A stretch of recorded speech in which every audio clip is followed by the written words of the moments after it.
चलिए दोस्तों, अनुपात के प्रकार भी होता है। मतलब अनुपात कितने प्रकार के होते हैं? ऐसे तो अनुपात 7 प्रकार के होते हैं। मतलब इसका और भी अनुपात बनाया जा सकता है, लेकिन ये जो इम्पोर्टेंस है इसके ध्यान से समझिएगा। पहला अनुलोम अनुपात, इसको ध्यान से समझिएगा। मतलब सीधा अनुपात। सीधा अनुपात किसको कहते हैं दोस्तों?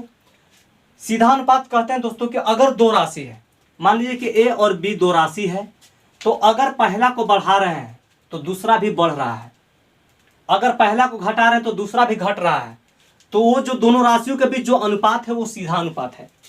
ध्यान से सुनिएगा दोस्तों, अनुपात का चैप्टर एक ऐसा चैप्टर है जिसे अगर आप समझ लीजिएगा तो इसी बेस पर फॉर्मूला भी बनता है। इसी बेस पर आप बहुत सारे सवाल को आप शॉर्ट रूप में, शॉर्ट फॉर्म में इसको बना सकते हैं, शॉर्ट ट्रिक उत्पन्न कर सकते हैं।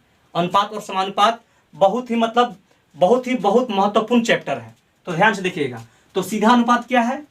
अगर ए को बढ़ा रहे हैं तो बी भी बढ़ रहा है, अगर ए को घटा रहे हैं तो बी भी घट रहा है।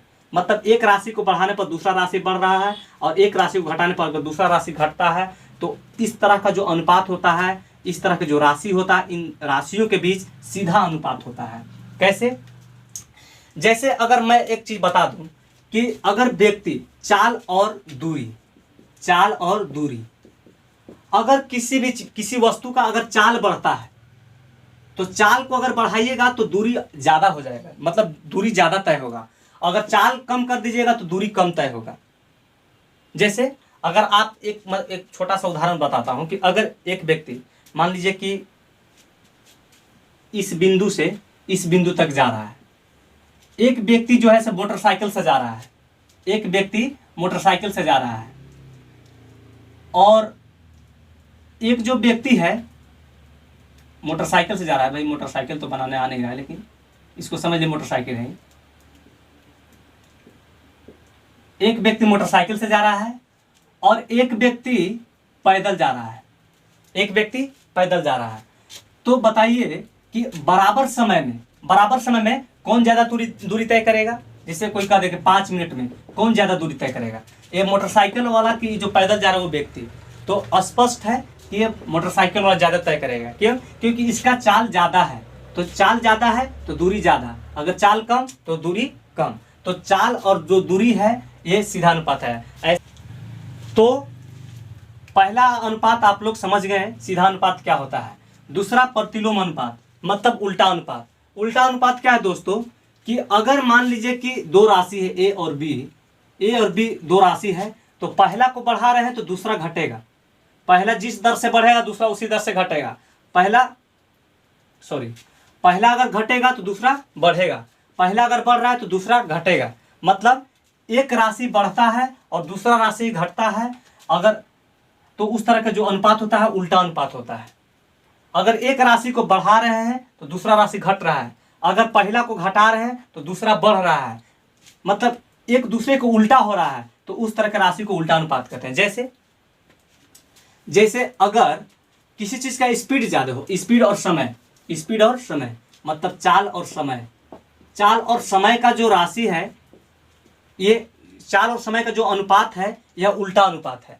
चाल और समय का जो अनुपात है वो कैसा अनुपात है दोस्तों? उल्टा अनुपात है। क्योंकि अगर किसी भी चीज का चाल बढ़ा दीजिए तो समय कम लगेगा, अगर चाल घटा दीजिए मतलब कम कर दीजिए तो समय अधिक लगेगा। मतलब एक कम हो रहा है तो दूसरा का अधिक हो जा रहा है, एक ज्यादा मतलब दूसरा का अधिक, पहला अगर अधिक हो रहा है तो दूसरा का कम हो जा रहा है। तो इस तरह का जो अनुपात है अगर इस तरह का होता है तो यह उल्टा अनुपात है, प्रतिलोम अनुपात है। अब तीसरा है दोस्तों मिश्रित अनुपात। मिश्रित अनुपात कैसा अनुपात होता है दोस्तों? कि दो अनुपात दिया रहे।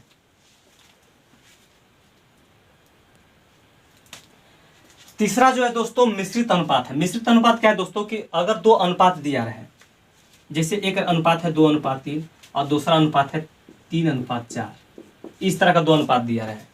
तो दो अनुपात अगर दिया रहे तो इसमें क्या होता है कि जो पहला वाला इसको प्रथम पद बोलते हैं, अंतिम वाला द्वितीय पद बोलते हैं। ये प्रथम पद, ये द्वितीय पद है।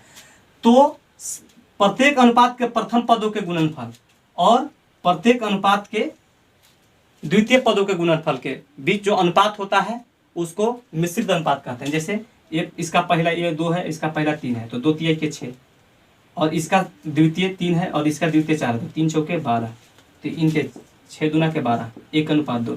मतलब ये 2:3 और 3:4 का जो मिश्रित अनुपात है दोस्तों, ये 1:2 है। ये दोनों अनुपातों के बीच जो रेशियो है ये 1:2 है।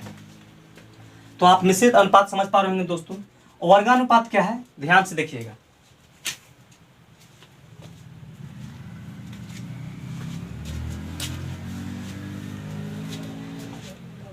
वर्गानुपात क्या है दोस्तों, कि किसी अनुपात के, अगर कोई अनुपात दिया है जैसे 2:3,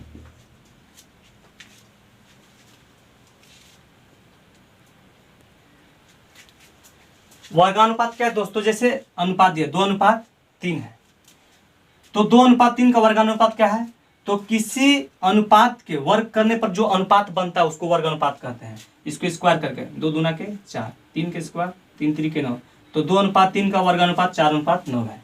आधा अनुपात क्या है दोस्तों, तो किसी जिस 4:9 है, एक अनुपात दिया है 4:9। अब आधा अनुपात समझते हैं।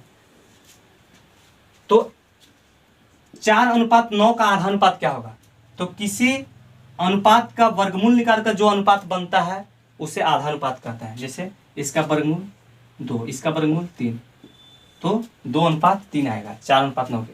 तीसरा अनुपात क्या है दोस्तों, कि किसी अनुपात का दिया हुआ अनुपात का, जैसे 2:3 दिया हुआ है, तो दिया हुआ अनुपात को घन करने पर जो अनुपात बनता है उसको तीसरा अनुपात कहते हैं। इसको घन कीजिए, घन मतलब क्यूब, 2 दूना 4, 4 दूना के 8, 3 3 के 9, 9 के 27, तो 8:27 है, ये 2:3 का तीसरा अनुपात है। और जो बता रहे हैं तिहाई अनुपात क्या है दोस्तों, तो तिहाई अनुपात, जैसे कोई अनुपात है 8:27 दिया है, तो इसका घनमूल निकालने पर जो अनुपात बनता है उसको तिहाई अनुपात कहते हैं। तिहाई अनुपात, जैसे इसका घनमूल 2, इसका घनमूल 3 आएगा, तो 2:3 फिर इसका तिहाई अनुपात हो जाएगा। बस आप यहाँ से एक चीज समझ लीजिएगा, यहाँ पर सोचिए कि किसी राशि का अगर कोई वर्गानुपात दिया है, तो वर्गानुपात जिसका वर्ग रहता है वो उसका आधा अनुपात रहता है। जैसे अभी हम बता रहे थे 2:3 है, तो 2:3 इसका